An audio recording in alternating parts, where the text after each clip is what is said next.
দুধ খাও তার মাংস খাও না কে? তাহলে গরু গাভী যদি তোর মা হয় তাহলে ষাঁড় গরুটা তো তোর বাবা। জীব হত্যা করা নিষিদ্ধ। এখন বিজ্ঞান উন্নত হয়েছে আর আমরা জানতে পেরেছি যে গাছপালারও জীবন আছে। তাহলে ভেজ খাবার খেলেও তো জীব হত্যা করছেন। তখন যুক্তি বদলায়, ঠিক আছে আমরা মানছি যে গাছপালারও জীবন আছে, তবে ব্যথা অনুভব করতে পারে না। তো প্রিয় দর্শক, শ্রী গোপীনাথকে একজন মুসলিম ভাই একই প্রশ্ন করে ফেললেন, যা শুনলে আপনি অবাক হয়ে যাবেন। হ্যাঁ প্রিয় দর্শক, যদি মাথা হয়, গো হত্যা করা যদি পাপ হয়, মুসলিম ভাইরা অনেক গরু মাংস খায়, এটা পাপ, তাহলে আপনার গরুর দুধ কেন খান, গরুর মাংস কেন খেতে পারেন না? আর গো যদি আপনাদের মাথা হয়, তাহলে ষাঁড় কি আপনাদের বাপ? তো এই শুনে শ্রী গোপীনাথ যা উত্তর দিবেন, যা আপনি শুনলে অবাক হয়ে যাবেন, হাস্যকরভাবে তিনি উত্তর দিবেন। আর এদিকে ডাক্তার জাকির নায়েক যা উত্তর দিবেন, প্রস্তুত থাকেন। হ্যাঁ প্রিয় দর্শক, ডাক্তার জাকির নায়েক কঠিন উত্তর দিবেন, সেই শ্রী গোপীনাথের কথাগুলো রিপ্লাই করবেন। তো ভিডিওটি সম্পূর্ণ লাস্ট পর্যন্ত দেখার অনুরোধ রইল। ডাক্তার জাকির নায়েকের উত্তর শুনে কিন্তু আপনারা যাবেন, নাহলে আপনারা এই ভিডিওটি বুঝতে পারবেন না। শ্রী গোপীনাথের কথার রিপ্লাই কিন্তু ডাক্তার জাকির নায়েক খুবই সুন্দরভাবে দিয়েছেন। তো অতি অবশ্যই ডাক্তার জাকির নায়েকের কথাগুলো আপনারা শুনে যাবেন। ডাক্তার জাকির নায়েক কঠিন উত্তর দিবেন, শ্রী গোপীনাথের কথার রিপ্লাই কিন্তু দিয়েছেন। তো ভিডিও শুরু করার আগে আপনারা যদি ডাক্তার জাকির নায়েককে ভালোবেসে থাকেন, এরকম ইসলামী প্রচার ভিডিও দেখতে চান, তো অতি অবশ্যই আমাদের আল্লাহ চ্যানেলটিকে সাবস্ক্রাইব করে যাবেন। চলুন আমরা শ্রী গোপীনাথের কথাগুলো শুনে আসি, তারপরে আমরা শুনবো ডাক্তার জাকির নায়েকের কথাগুলো। দুধ খাও তার মাংস খাও না কে? প্রশ্ন কিন্তু এই জায়গায় আমি বলবো না, কি এটা ছিল না? তাহলে এর কারণ হচ্ছে এই, যদি বলা হয়, যদি কোনো হিন্দু ছেলে বলে আমাদের কথাকথিত চলে যে গরু হচ্ছে আমাদের মাতৃস্বরূপিণী, অহিন্দু একজন টপ করিয়ে কয় তাহলে গরু গাভী যদি তোর মা হয় তাহলে ষাঁড় গরুটা তো তোর বাবা। কি বলে কি না? এই বলে কি না? এর টাটকা জবাব রয়, বাবা খালি হিন্দু ধর্মের নয়, তোমার বাবাও হয়। যদি বলো কেন, আমি বলছি দেখো, যুক্তি করে সমাধান হবে এই সবার পরে, তাও লজিকের দ্বারা, শাস্ত্রের দ্বারা নয়, একেবারে দর্শনের দ্বারা বুঝাতে চাই। যদি বলি কেমন, মা যদি মারা যায় আমরা দুগ্ধ কোথায় পাই? গাভী থেকে এনে খেতে হয়। ওই বাচ্চাটাকে গাভীর দুগ্ধ পান করালে, যেমন আমার নবীর ছোটবেলায় মা মরে, তুতমা হালিমারে কয়, পালিত মা যারে কয়, নবী একদিন যেখানে ছিল ওই তুতমা হালিমার আগমন ঘটিল, নবী নিজে মাথার পাগড়ি খুলে ওই হালিমাকে বসতে দেয়। সাহেবারা চিনতে পেল না, তখন নবীকে জিজ্ঞাসা করলো যে নবী একই ঘটনা, আপনার মাথার পাগড়ি আমি জানি সবার উপরে, আপনি তা আপনার মাথার পাগড়ি দিলেন একটা মহিলারে বসতে? বলছে তুমি জানো না, ও আমার দুধমা হালিমা আমার মা হয়, মায়ের আসন সন্তানের সবার মস্তকের উপরে রয়। তা দুধমা হালিমার আসনটা যদি নবী তার মাথার উপরে অর্থাৎ পাগড়ির উপরে দিতে পারে, আমার সনাতন বিশ্ব চরাচরে যে গাভীর দুগ্ধ গ্রহণ করে জীবন ধারণ করে, তাহলে গাভীকে কি মা বলে ডাকা যায় না? হ্যাঁ যায় কি না? এখন কায়দা বেকায়দায় পড়ে গেছি, নাইলে হাদিস 2-4-20 জানি না তা ভাইব, জানি না তা ভাইব না, ও 2-4-20 শিখাইও দেওয়ার পারতাম, কিন্তু এখন একটু বেকায়দায় পড়ে গেছি। জন্য অপেক্ষা করুন। এই বেকায়দার জন্য কিছু কইতে পারি না, নাইলে কবার পারি না তা না। তবে শুনুন, আর আমি অন্য জায়গাতে বলবার যাবো কে? আমার ধর্মে কম আছে নাকি? আমার ঘরে যা আছে তাই কুতোই তো আমি পাচ্ছি না, আমি আবার পরে টানবার যাব। তাই এইবার অত প্রশ্ন আইনো না, প্রশ্ন করলে আমি 2000 করে টাকা আনবা, নাহলে প্রশ্ন আনবা না। এখন প্রশ্ন একটা, এই যেটা বলছি এটা একটু হৃদয় দিয়ে শোনো, তাহলেই হবে। কি বাবা, এটা এতগুলো বলছি, 10টা যদি ধারণ করতে পারে তবেই জীবন ধন্য হয়ে যাবে, এতগুলো বলছি। তাহলে এইবার কি, তাহলে গাভী কি জননী স্বরূপা, মানে মাতৃস্বরূপা? আমাদের মতো পশুর মতো শ্রেষ্ঠ পশু আমরা গো, গো মানে গো ব্রাহ্মণ হিতায়চ, মনুষ্যর মতো ব্রাহ্মণকে সম্মান করিবে। ব্রাহ্মণকে কইতে নেছে সে কাজ করলা, ব্রাহ্মণকে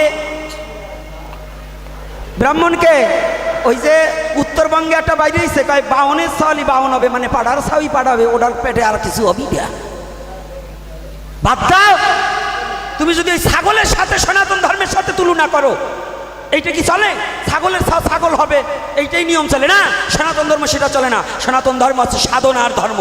ব্রাহ্মণ হতে হলে সাধনা করে আত্মোন্নতি প্রকল্পে ব্রহ্মতত্ত্বকে অবগত হলে তাকে ব্রাহ্মণ বলে। সেটা ঋষির ছেলেও ব্রাহ্মণ হতে পারে। কথাটা একটু ভালো করে জানতে হবে। তাহলে পশুদের মধ্যে গো, মানুষের মধ্যে ব্রাহ্মণ। ব্রাহ্মণ আর বৈষ্ণব এতে কোনো পার্থক্য নেই। যদি কেউ বলে ব্রাহ্মণের হাতে বৈষ্ণব খায় না, বৈষ্ণবেতে ব্রাহ্মণ খায় না, না, এটা মিথ্যা কথা। আমি আমারে ব্রাহ্মণে রান্না করে দিলে খাবো, কিন্তু সেই ব্রাহ্মণটা কেমন একটু তাই দেখবো। দেখবো না? একাদশীর দিনে চরণ ধরে জুলেতে জুলেতে নইয়ে যাবে, ওই হারামির রান্না আমি খাবো নাকি? হ্যাঁ, চরণ চেনেন তো?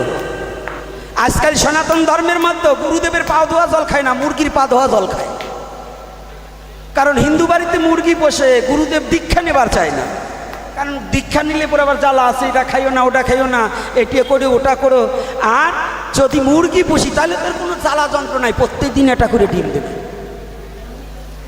আমি দক্ষিণ অঞ্চলে গিয়েছিলাম পাঠে, তাই এক মা সকালবেলা যাচ্ছে ঘাটে, পড়িয়ে গেছে আমার বাটে।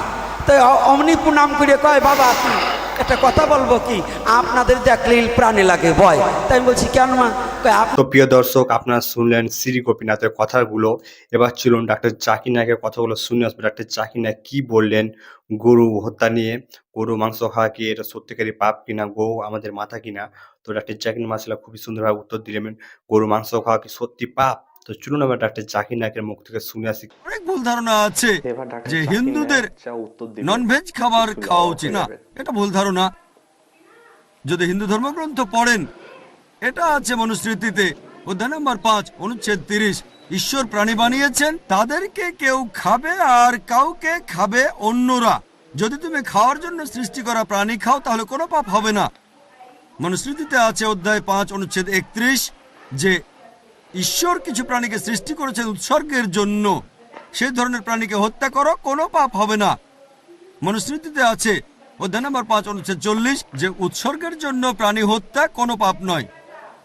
হিন্দু ধর্মগ্রন্থে এরকম আরো অনুচ্ছেদ আছে, বেদেও আছে যে মুনি আর ঋষিগণ ননভেজ খাবার খেত, তারা গরুর মাংস খেত।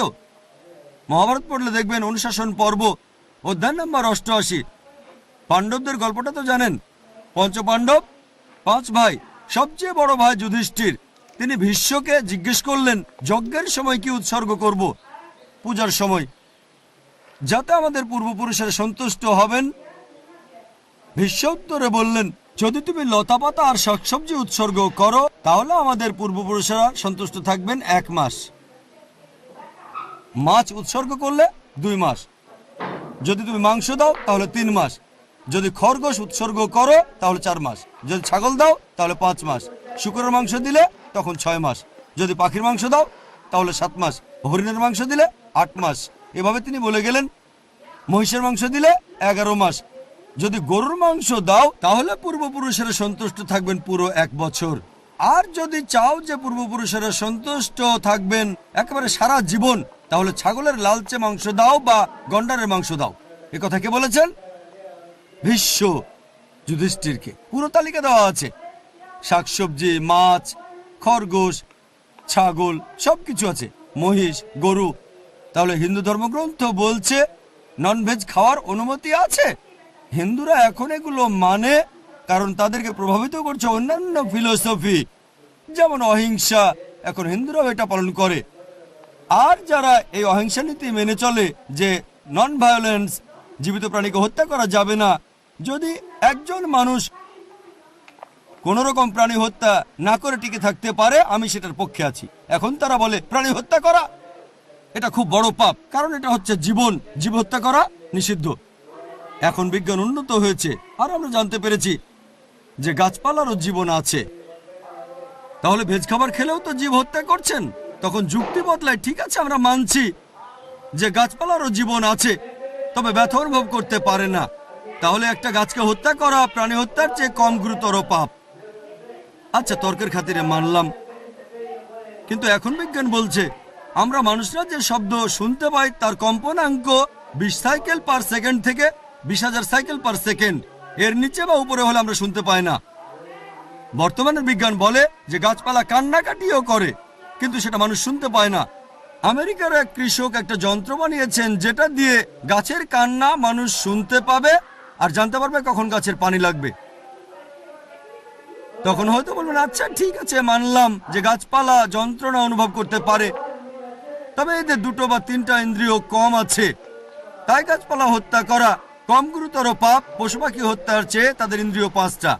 আচ্ছা, তর্কের খাতিরে এটাও মানলাম যে গাছপালা 2টো ইন্দ্রিয় কম থাকে পশু পাখির চেয়ে।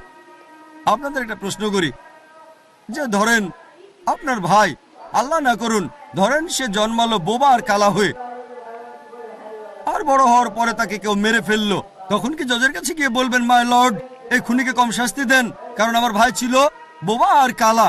এভাবে বলবেন? আপনি জজকে বলবেন তাকে বড় শাস্তি দেন, আমার ভাই ছিল মাসুম, সে শুনতো না, বলতে পারতো না। তাই ইসলাম ধর্মে এমন না যে 2টো ইন্দ্রিয় কম বা 2টো বেশি। আল্লাহ পবিত্র কোরআনে বলেছেন সূরা বাকারা অধ্যায় 2 আয়াত 168, তোমরা বৈধ আর পবিত্র খাদ্যবস্তু থেকে আহার করো, যেটা ভালো পবিত্র সেটা খেতে পারেন। আর এছাড়াও যদি অমুসলিমরা তারা আমাদের ইসলাম ধর্মের নন ভেজ খাবার খেতে না চায়, আমার কোনো সমস্যা নেই, আপত্তিও নেই। শুধুমাত্র যখন বলছেন এটা পাপ, মানবতার বিরুদ্ধে, তখন আমি উত্তর দিচ্ছি। এমনিতে অমুসলিমরা ভেজ খাবার খেলে সেটা আমার জন্য ভালো। যদি সব অমুসলিম নন ভেজ খাওয়া শুরু করে দেয়, তাহলে গরু ছাগলের মাংসের দাম বেড়ে যাবে। তাই ব্যক্তিগতভাবে আমার আপত্তি নেই।